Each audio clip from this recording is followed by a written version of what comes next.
저는 그림이랑 같이 할 수 있는 무언가를 계속해서 해야겠다. 그래서 이제 제가 전시할 때는 항상 그냥 누군가 그림을 걸고 누군가 그림을 보고 이게 식상하다고 느껴가지고 그냥 그림 걸고 누군가 보는 거 말고 다른 거 넣어야겠다. 내가 잘하는 거 콘텐츠니까 공연도 하고 뭐 마술쇼도 하고 피아노 연주회 하고 막 힙합 공연하고 이런 콘텐츠를 많이 넣었더니 뭐 관객들이나 작가들이 참여하는데 더 의미를 갖더라고. 뭔가 이 관습이랑 저 같은 이단아들이 공존해야 된다고 생각하는데 그런 클래식한 면들이 지배적으로 자리 잡고 있는 것들에 대해서 좀 반항심이 있거든요. 왜냐면 패션계, 음악계에는 다 이제 그런 게 무너졌는데 아직도 그림계에는 그런 게 좀 있어가지고 공존을 해야 더 영역이 확장되는 거기 때문에 그걸 좀 아시면 좋긴 한데 저 같은 애가 계속 나오다 보면 뭐 느껴지는 게 있으시겠죠, 뭐 그분들도. 그래서 공존하고 싶은 마음이 크다. 공존하면 영역이 저는 몇 배로 확장된다고 생각하고 있습니다.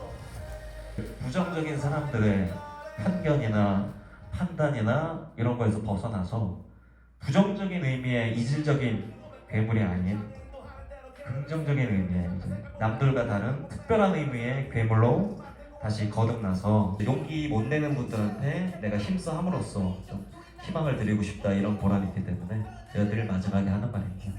여러분 특별함을 숨기지 마세요. 이번에는 조금 판타지적인 요소들을 많이 가미했어요.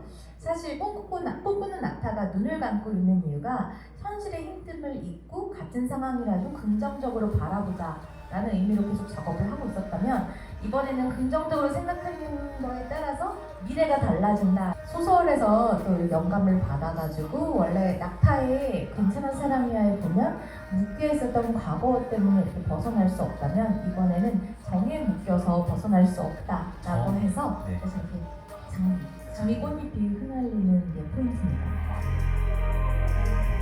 제가 질문을 던지고 싶은 건데 음악을 하고 각자가 나름대로 하는 일들이 다 있으시고 한데 과연 이 스테이지에 올라 있는 세 사람은 준비된 사람일까요? 난 그렇지 않다고 봐요. 뭔가를 의식하게 되면 거기에 집착이 생기게 되잖아요. 이를테면 눈 같은 경우는 어느 순간에 기능이 되어 있더라고. 보고 싶은 것만 보더라고요. 근데 그런 기능이 되어 있는 것이 퇴화된 느낌으로 표현이 되더라고요. 나이라든지 환경이라든지 이런 자기만의 어떤 한계를 지어버리잖아요. 그래서 꿈을 못 꾸는 사람들도 많잖아요. 근데 제가 돌이켜 생각해보면 그런 벽들이 아무런 상관이 없더라고요. 그냥 행동했으면 됐고 그 당시에 고민하지 않았어도 되는 건데 그래서 좀 허물어진 이런 벽을 만들어서 우리가 이제 꿈을 꿀 때 이거는 무한한 세계니까 그냥 생각하지 말고 열심히 그냥 행동하고 계속 나아가면은 그 꿈을 이루지 않을까.